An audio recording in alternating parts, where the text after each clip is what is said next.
Si vous êtes déjà parti plus de 2 semaines en voyage, vous vous êtes sûrement posé la question de savoir comment sauvegarder photos et vidéos tout au long de votre séjour, carte mémoire qui fait défaut, vol, perte ou casse du matériel, stockage trop limité. Il y a de nombreuses raisons de sauvegarder photos et vidéos sur différents supports quand on voyage. Un séjour à l'autre bout du monde, ça n'arrive pas tous les jours, et souvent on n'a pas la chance de visiter 2 fois dans notre vie ces magnifiques endroits qu'on trouve sur Terre, alors pas question de risquer de perdre ces photos et vidéos. Mais quand on est en voyage, comment enregistrer nos photos et vidéos ailleurs que sur une seule carte mémoire? Dans cette vidéo, je vous propose de découvrir ensemble les différentes solutions qui existent. Vous verrez que ce n'est pas si simple que ça. Et vous comprendrez pourquoi Lumix vient de changer la vie des photographes et vidéastes de voyage avec une fonctionnalité unique. La première solution pour éviter tout risque de perdre vos photos et vidéos en voyage, elle est assez simple, mais elle ne prémunit pas de tous les risques. Elle consiste à enregistrer en même temps sur 2 cartes mémoire. Quand vous prenez une photo, cette photo est enregistrée sur la carte numéro 1 et en même temps sur la carte numéro 2. Avec cette solution, si jamais une carte fait défaut au cours du voyage, par exemple si elle devient illisible, votre seconde carte contiendra elle aussi les photos et vidéos que vous avez perdues et qui étaient sur la carte défaillante. Les photographes et vidéastes de mariage utilisent d'ailleurs cette solution de l'enregistrement redondant depuis longtemps, et c'est vrai que cela offre une véritable sécurité face au risque de défaillance d'une carte mémoire. Mais pour ça, encore faut-il avoir un appareil photo qui contient un double emplacement pour carte mémoire, et avec lequel on pourra enregistrer photos et vidéos en même temps sur les 2 cartes mémoire. Si ce n'est pas le cas de votre appareil photo et que vous trouvez que cette option est importante, je vous mets dans la description des appareils photo avec double emplacement pour carte mémoire. Concrètement, ça signifie qu'on peut insérer 2 cartes mémoire dans notre appareil photo. C'est un vrai gain de sérénité en voyage et pour tous les événements où on ne veut pas prendre de risque de perdre nos photos et vidéos. Même si le double emplacement pour carte mémoire est une bonne solution, cette solution n'est pas parfaite. Si vous vous faites voler ou perdez votre matériel, les 2 cartes mémoire seront dedans. Les photos et vidéos en double seront perdues malgré tout. Alors il y a toujours la solution de retirer vos cartes mémoire durant le transport et de les séparer de l'appareil photo en les mettant dans des sacs différents. Ça c'est pour tous ceux qui, comme moi, ont vraiment peur de perdre leurs photos et vidéos. Autre défaut du double emplacement, c'est au niveau de la capacité de stockage. Si vous voyagez sur plusieurs semaines, vous serez obligé de doubler le nombre de cartes SD parce que vous n'aurez pas assez de place sur vos cartes mémoire pour l'ensemble du voyage. Vous serez vite bloqué avec cette solution. Alors qu'en sauvegardant vos photos et vidéos de voyage sur un autre support, vous pouvez garder l'espace de vos cartes mémoire. J'en profite pour vous conseiller au niveau du stockage. Moi, je vous conseille d'acheter au moins 512 Go de stockage pour vos photos et vidéos de voyage. Mais plus on aime la photo et la vidéo, moins ça devient suffisant. Je vous conseille donc d'en avoir plusieurs pour ne jamais être limité pendant vos séjours. La deuxième solution est intéressante sur le papier, peu coûteuse, mais nécessite de s'armer de patience. Cette solution pour sauvegarder photos et vidéos en voyage consiste à utiliser un petit accessoire. Il permet de lire la carte mémoire et de copier son contenu sur un disque dur pour sauvegarder nos images dans ce disque. Cette solution est celle que j'ai utilisée il y a quelques années en voyage. À l'époque, on partait avec un seul sac à dos pour mon matériel photo vidéo et il n'était pas question de ramener un ordinateur alors que j'avais déjà mon fils en porte-bébé. Il fallait faire le plus léger possible parce qu'on avait déjà pas mal d'affaires à ramener. Les parents qui me regardent comprendront. Concrètement, on insère notre carte mémoire dans le routeur, on branche le disque dur SSD à ce même routeur, et ensuite on utilise l'application du routeur sur notre téléphone pour envoyer les images de la carte mémoire vers le SSD. Sur le papier, c'est la meilleure solution, la plus simple, la moins chère, et celle qui n'encombre pas le sac à dos. Mais d'expérience, c'est très fastidieux et les temps de transfert sont longs. Quand j'ai visité Londres pendant 10 jours, chaque soir après les 20 km à pied dans la ville à visiter, une fois mon fils couché, je sauvegardais les photos et vidéos que j'avais prises. Ça prenait du temps, à tel point que les derniers jours j'en avais tellement marre que j'ai laissé tomber mes sauvegardes. Le problème de cette solution, c'est qu'en voyage le soir, on a déjà beaucoup de choses à faire. Soit on ressort, soit on se repose, soit on prépare le sac pour le lendemain. En plus, cette solution immobilise notre smartphone. Alors oui, c'est économique et peu encombrant. Je vous mets la référence d'un routeur que j'ai trouvé dans la description. Le mien n'est plus en vente et mon conseil est d'essayer cette solution au maximum chez vous avant de partir en voyage au long cours. Faites aussi attention à la norme de port USB. USB-A ou USB-C.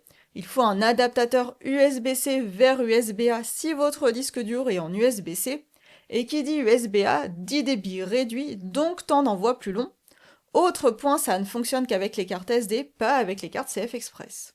Et pour les cartes micro SD, il faudra bien penser à avoir votre adaptateur pour carte SD. En fin de compte, connecter carte SD et disque dur SSD à l'aide d'un routeur et copier les images via une application, rien que de le dire c'est fastidieux, si bien que je n'ai pas gardé cette solution pour sauvegarder photos et vidéos en voyage. Mais si vous avez déjà essayé cette solution, je suis curieuse d'avoir votre retour d'expérience, alors n'hésitez pas à me laisser un commentaire sur ce point. La troisième solution, qui est selon moi la plus simple mais la plus encombrante, elle consiste à ramener un ordinateur portable. Quand on veut sauvegarder photos et vidéos en voyage, emmener son ordinateur portable dans son sac est de loin la solution la plus simple, mais difficile de voyager léger dans ces conditions. Chaque soir, vous reliez votre appareil photo à l'ordinateur, vous branchez un disque dur SSD et vous copiez le contenu de la carte dans le disque dur SSD. C'est de loin la solution la plus simple et la plus rapide, d'autant que vous pouvez tout à fait faire autre chose pendant ce temps-là. En plus, si vous avez une bonne connexion internet, vous pouvez aussi sauvegarder vos photos et vidéos dans un cloud payant assez facilement. Mais en contrepartie, ça veut dire se trimballer son ordinateur en voyage. Alors déjà, tout le monde n'a pas d'ordinateur portable, et d'expérience, ça alourdit pas mal le sac à dos. Mais encore aujourd'hui, j'opte pour cette solution. Vu que j'ai un blog, une chaîne YouTube et des formations en ligne, je suis obligée d'emmener partout mon ordinateur portable avec moi. Clairement, c'est le côté déplaisant de mon activité. J'ai l'impression de toujours transporter ma maison. Et vu que je ne voyage qu'en train, c'est lourd de porter sa maison. En ce qui me concerne, j'ai fait le choix d'un ordinateur portable 14 pouces de 1,5 kg. Oui, il existe des modèles plus légers, mais j'ai besoin d'un ordinateur performant pour traiter mes photos, monter mes vidéos, etc. Je vous mets dans la description des petits ordinateurs portables légers qui vous permettront de brancher un disque dur SSD pour copier vos photos et vidéos sur ce disque dur SSD quand vous êtes en voyage. Dans ce cas, pas besoin de performance, mais seulement de profiter des facilités d'un ordinateur.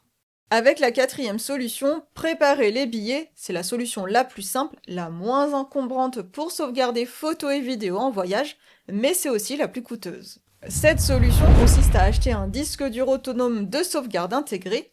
Ce type de disque dur possède un lecteur de carte mémoire intégré. On a juste à insérer notre carte mémoire dans le disque et on peut sauvegarder le contenu de la carte. Pas besoin de routeur, pas besoin de connexion au smartphone, pas besoin d'ordinateur. C'est de loin la solution la plus simple, mais ce type de disque coûte cher, d'autant qu'il faut acheter l'option disque plus stockage. Je vous mets les liens de ce disque en description, mais vu son prix, ça ne va pas intéresser tout le monde. La cinquième solution ne coûte absolument rien, mais ce n'est pas la plus pratique pour sauvegarder photos et vidéos en voyage. Cette solution consiste à envoyer ses photos et vidéos de son appareil photo vers son smartphone ou sa tablette. Dans ce cas, on va simplement utiliser l'application du constructeur de notre appareil photo pour envoyer nos photos et vidéos sur notre smartphone ou notre tablette. Sur le papier, ça semble une bonne idée, tout à fait réalisable, mais dans les faits, c'est un petit peu plus compliqué. Déjà, ça ne peut marcher que pour les photos, mais pas pour les vidéos. Tous les formats de vidéos ne peuvent pas être envoyés sur notre téléphone ou tablette via l'application. Ensuite, c'est très long si vous envoyez toute une journée de prise de photos, surtout en voyage. Et ça veut dire que le soir, il faut immobiliser le téléphone et l'appareil photo pour attendre le transfert des photos, alors qu'en général, le soir en voyage, on a quand même mieux à faire, et notamment on doit recharger tout le matériel pour le lendemain. Enfin, ce n'est pas dit que vous aurez assez de stockage sur votre tablette ou votre smartphone. Pour l'anecdote, il y a plus de 10 ans, quand je suis partie à San Francisco puis Las Vegas, j'avais un adaptateur pour carte SD que je branchais à ma tablette, et chaque soir, je sauvegardais mes photos. Alors au début, j'étais super contente d'avoir mes photos sur mon iPad mini, et puis au bout de quelques jours, je n'ai plus assez de place sur mon iPad, et j'ai donc laissé tomber cette sauvegarde. Je vous mets le lien de l'adaptateur dans la description, je trouve que ça reste une bonne solution, d'autant qu'aujourd'hui il existe des tablettes avec 2 Teraoctets de stockage, ça laisse le temps de voir venir. Et si vous avez un réseau de bonne qualité, vous pouvez aussi envoyer vos données sur un cloud payant. La sixième solution est assez simple, mais elle a des inconvénients. Vous pouvez aussi sauvegarder vos photos et vidéos en voyage en branchant un disque dur SSD à votre smartphone ou tablette et en copiant les photos et vidéos dessus grâce à l'application de votre appareil photo. Assez simplement, vous envoyez vos photos et vidéos en Wi-Fi vers votre smartphone ou tablette grâce à l'application de votre appareil photo. et ensuite vous les copiez sur le disque dur SSD que vous branchez à votre téléphone ou tablette. Sur le papier, c'est pratique et on n'a plus de problème de stockage de notre téléphone ou tablette. Mais encore faut-il avoir un port USB-C sur votre téléphone ou tablette. Personnellement, jusqu'à peu, j'avais un smartphone avec un port Lightning. Depuis, j'ai un smartphone avec un port USB-C. J'ai essayé, le disque dur est vu et reconnu. Je peux donc copier des fichiers dessus. On se retrouve quand même avec la difficulté qu'on ne peut pas toujours envoyer les vidéos de son appareil photo vers son smartphone avec les applications mobiles, sans compter le fait que de sauvegarder ainsi ses photos et vidéos, ça prend du temps en immobilisant le téléphone et l'appareil photo. Ça peut marcher si vous êtes plutôt photographe et que vous avez du temps le soir, ce qui n'est quand même pas la règle en voyage. Dans tous les cas, je vous mets dans la description des références de disques durs SSD que je peux vous conseiller. Sachez d'ailleurs qu'on a de nombreux appareils photo Lumix qui peuvent enregistrer directement sur disque dur SSD de 2 Tera maximum, plutôt que sur une carte mémoire. En enregistrant directement sur disque dur SSD nos photos et vidéos, on peut ensuite le brancher à notre téléphone ou tablette en USB-C et sauvegarder les photos et vidéos dessus. On s'évite ainsi l'étape d'envoyer en Wi-Fi nos photos vers nos smartphones. De cette manière, on va pouvoir envoyer facilement nos photos et vidéos sur smartphone ou sur tablette. On a quand même toujours le problème d'avoir suffisamment de stockage sur notre téléphone ou notre tablette, mais rien ne vous empêche d'envoyer vos fichiers sur un cloud. Et c'est là que Lumix arrive avec la 7e et selon moi la meilleure solution, la plus simple, la moins encombrante, même si ce n'est pas la moins coûteuse. Lumix a une fonctionnalité qui permet simplement de brancher un disque dur SSD de 2 Tera maximum à son boîtier, et ensuite on peut copier les photos et vidéos contenues sur les cartes mémoire sur ce disque dur SSD. Pas besoin d'ordinateur, pas besoin de routeur ni de disque dur de sauvegarde, pas besoin d'application non plus. On peut simplement copier les données de la carte vers le disque dur SSD branché à l'appareil photo. Avec cette option, en termes de sauvegarde de ces photos et vidéos, on est plus serein. On peut profiter du double emplacement pour carte mémoire pour enregistrer en redondant, et ensuite copier le contenu des cartes sur un disque dur SSD. Ça fait 3 sauvegardes sur 3 supports différents, c'est bien plus sécurisant. En plus, cette fonction a pas mal d'options. On peut choisir de copier les photos et vidéos en les sélectionnant une à une, ça va pour une sauvegarde ponctuelle.